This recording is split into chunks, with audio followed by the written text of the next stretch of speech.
Hi, everyone. Welcome to Spill the Tea Radio, where we interview awesome singer-songwriters and those who influence their lives. Spill the Tea Radio explores the journey, creativity, and inspiration behind the songs. My next guest has been described by industry folk as level-headed, sweet, funny, and very talented. This Canadian country rocker walks on stage with a pretty dress and a big smile, then shatters your expectations as she tears up the stage. Her shows are high energy and filled with laughs. In addition to a top 50, she has had multiple top 100 songs at Canadian country radio stations as an artist. So, let's spill the tea with Leanne Pearson. Welcome, Leanne. Hi, thanks for having me. So, Leanne, you have a multifaceted career. You are a singer-songwriter. You're a mom. You're a real estate and property renovation expert as well. How do you do it all? I guess to say I'm never bored. So if somebody says to me, "Oh, I'm just so bored. I don't know what to do." I'm like, "Oh, that sounds kind of nice, actually." Um, I like to stay busy and always learning. So anything that I can learn or questions I can ask, I guess that kind of sums it up. You're originally from Winnipeg. You were born in Winnipeg. You now live in Nashville, Yeah. Tennessee. Why move to Nashville? I mean, other than the obvious reason it's kind of the capital of country music, and you are a country rock artist.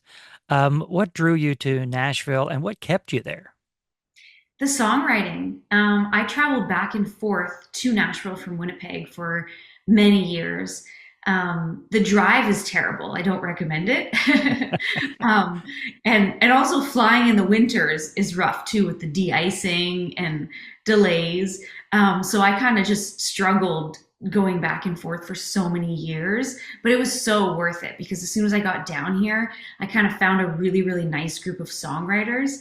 And that's when I realized, wow, I'm a songwriter. I love writing. I love telling stories. And that's what kept me coming back. And I knew I would move here one day. But my grandparents on both sides of the family, they were always my best friends. And so I just said to myself, as long as they are still here with us, I'm not going to move permanently somewhere else. I want to stay close to them, and kind of support them through their last years of life. And so that's what I did. And so basically, as soon as they had passed, I said, okay, now it's time. And I applied for my work visas, and sold my condo there, packed my truck up, and went. And I got my first work visa, my O1, and crossed the border the day after Trump was elected. Um, Oh, and so the lineup going into the US was just me. And the just lineup you. going into Canada was, I'm not even kidding. I wanted to video it, but obviously I didn't want to do anything wrong. So I have two hands on the wheel and I'm like, okay, we're doing it. And the lineup into Canada was miles long with campers and trucks and trailers, and they had the guys with the big guns and the dogs sniffing things, and there's just little Leanne just being like, "Bye, Canada." So that's a great memory. I'm I'm sure I'm sure it is. Getting that work visa, I'm sure this will be interesting for some people that are thinking about either moving to Nashville or New Orleans, the home of jazz, or LA for rock, anybody that wants to go into the US. We hear about trying to get a work visa for the US is very, very difficult. What's the experience like for an artist like yourself? Is it the same process as somebody going for, a white collar or blue collar job, or is it a little bit easier for an artist? So basically, the type of work visas that an artist would get is the same that a athlete would get, or painter or photographer. So basically, with the O1 in particular, which is a 3-year work visa, you have to prove that you have extraordinary abilities in your particular field. Mhm. And so basically, those work visas are given to people that can prove that they have extraordinary abilities in whatever that specialty is. Um, so it's a lot of paperwork. I mean, the stack will end up being this big. You got pictures, you have articles, bios, just so much stuff. And then the P2, which is the one that you'll hear most about, is a 1-year visa. And basically, that's based on a year calendar. So you have a calendar for a year that you're filling out with gigs, photo shoots, video shoots, it's songwriting endeavors, and you fill out your calendar for a whole year. So for me, for my first work visa, I had to fill out a calendar for 3 years. Wow. And I'm thinking to myself, I don't even know what I'm going to eat for breakfast tomorrow. And you want me to tell you what I'm going to do for 3 years? And so I was like, where do I start? So I started with holidays because they wanted to know when you're going to be in the US, when are you in Canada. So I'm like, all right, I'll start with holidays. Christmas. I'm going to go home for Christmas. And then it was like, oh, Thanksgiving. I'll go home for Thanksgiving. And then you started building kind of backwards of like, well, if I'm home for Christmas, maybe I'll play a New Year's Eve gig. Okay, I'll add that to the calendar. Now I'm home for this. Okay, when's the CCMAs? When's the Manitoba Country Music Awards? And so try to piece the puzzle together that way, but it definitely makes your brain explode. I guess So it is a lot different for music than it is for anything else. you Yeah. mentioned your family, and I'm always interested to understand what the family support was like as you were growing up and you were wanting to pursue this career in music and as an entertainer. Did your parent, when you were younger and you said, "Hey, I want to be a rock star, I want to be a singer, I want to be a performer," did they like pat you on the head and say, "Yeah, Leanne, you could be whatever you want to be," but really they knew that you were going to be a doctor or a lawyer or an accountant, something like that. What was the support like as you were growing up? I think that they also didn't really understand it because none of their friends growing up had kids that played music. So they didn't understand it either or know how to navigate it. So we spent a lot of time navigating together. And so once I kind of got into high school and university, that sort of thing, I wasn't the type of person that was like, I'm going to go out and party. It was like, oh, I think I'm going to stay in on Saturday night and play my guitar and write music. And then I'm thinking to myself, something is seriously wrong with me, because everybody's out partying and all this stuff. And then if I would show up to a party, they'd be like, whoa, Leanne's here. This is cool. And so trying to navigate like two sides of me where I'm like, oh, I'm still growing up. I should live that. Hmm. But also I have this draw to like be inward and play music. And so trying to navigate that, they always supported that where they're like, oh, well, Leanne's in her room and her door's closed. She's probably working on music. Um, and so I think just the space, I think when you have somebody like me who turns inward and wants to write music as a child and nobody understands it, I think it's just space. And I think that that's what they allowed me to have was space to figure all of that out and to learn an instrument and to learn how to sing. And then eventually put me in, musical theater, voice lessons, guitar lessons, that sort of thing. Starting in Winnipeg, in Manitoba, and then moving to Nashville, the really the mecca of country music in North America. What's it been like to go to Nashville? Like you started off in Winnipeg, you knew what Winnipeg was like, and you've Mhm. toured around a bit, so you knew what other places are like. What's it like being in Nashville? What's the same differences, what's the same? What's the difference? And what's been your experience? Well, I think that when I first moved, I was like, okay, well, I have to go to the grocery store. I need food. And I remember standing in the apple aisle for like 30 minutes because I was like, why are there so many apples? Like I was like, there's a lot of choices here. And then I'm like, well, which ones did I normally buy at home? Because I would just go to the same grocery store my whole life and just grab the apples that I knew they were always in the same place. So now there's, little Leanne in this big city, and I'm like, I don't even know what apples I like. And so, I bought one apple and was like, oh, that's too sweet. I don't like that one. And then peanut butter. And so the food was interesting because I didn't realize, the two countries are literally side by side, but things are so different. Hmm. So that was a hurdle. Eventually, I've got it figured out now.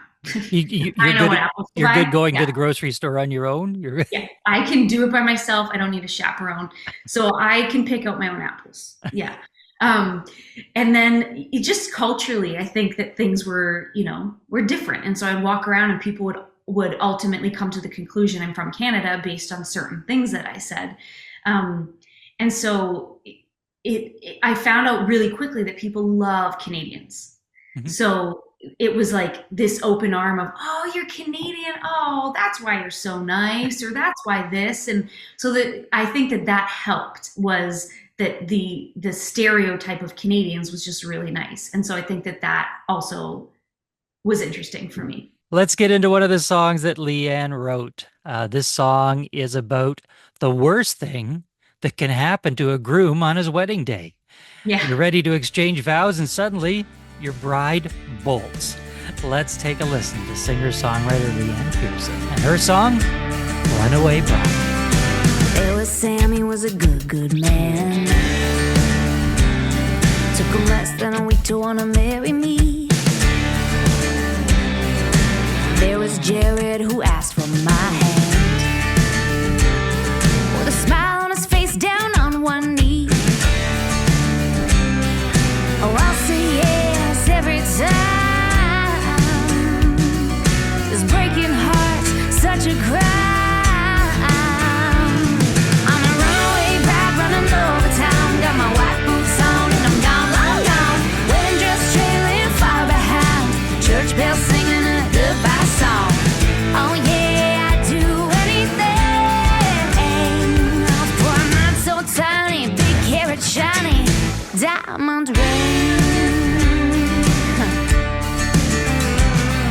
With Pete I ran before I said I do. Even the preacher stood there shocked. And that was nice and pretty cute. But I took off and never stopped. I know I should, but I don't feel bad. I just love all the rocks that I have. I'm a runaway bride running over town. Got my white boots on and I'm gone, long gone. Wedding dress trailing far behind. Church bells singing a goodbye song. Oh yeah, I'd do anything for a mind so tiny, big carrot shiny, diamond ring.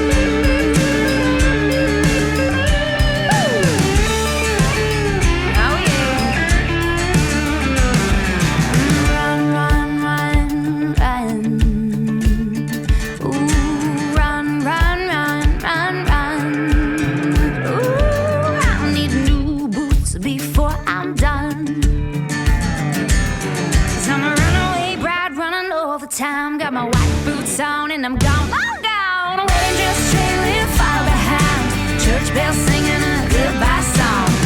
Oh yeah, I'd do anything for a not so tiny, big carrot shiny, diamond ring. I do it for the diamond ring. That was Runaway Bride by Leanne Pearson. Leanne, I know on the radio we can't see the video.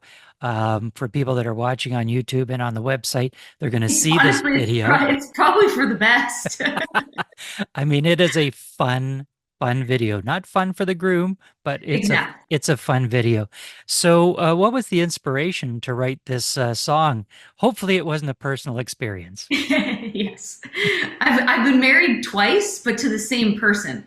So that's very confusing. And So basically, the inspiration was I was looking for songs for our wedding. And so we got engaged in 2019, and then COVID shut the world down. So we had a long time to plan our wedding, essentially. And so as we were looking for songs, I'm thinking these are all really old, overused songs. I'd like to have something a little more unique. So, naturally as a songwriter, I'm thinking, why don't I just write some? So I wrote a father-daughter dance, a mother-son dance, a walk down the aisle song, a first dance. And to me, I'm thinking, man, these are all like really serious songs. They're singer-songwriter style.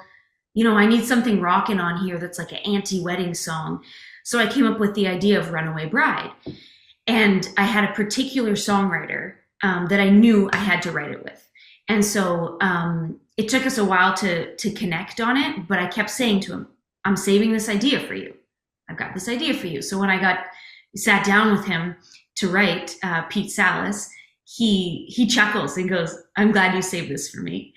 And so we got to dream up, 4 different characters, so 2 in each verse. And we put his name in there too, Pete, that I was going to run away from. And, we wanted to make them all sound like really nice guys so that me as the person running sounded even worse. And so we made them sound like really nice. And it was just so much fun because at the end, we're sitting there going, okay, so why is she doing it? And I'm like, she's stealing the rings. And so that was the whole premises of the song. And then obviously the music video kind of just wrote itself. And I called up my friend, Carl, who I work with on most of my music videos. And I'm like, I got this killer idea. We need a chapel. We need officiants. We need grooms. And so we kind of threw the whole idea together, where we went back to the chapel that my husband and I got married at in 2020. Leanne, how do people find out more about you and your music? What is the website? What are the socials? How do they find out about you, your music, and where you are performing? It is leannepearson.ca. So you can go to my website, follow me on socials, send a message and tell me you heard this. There's just lots of fun content. I love to let people kind of into my life. We have been in conversation with Leanne Pearson. Leanne, thanks for being with us. Thank you so much.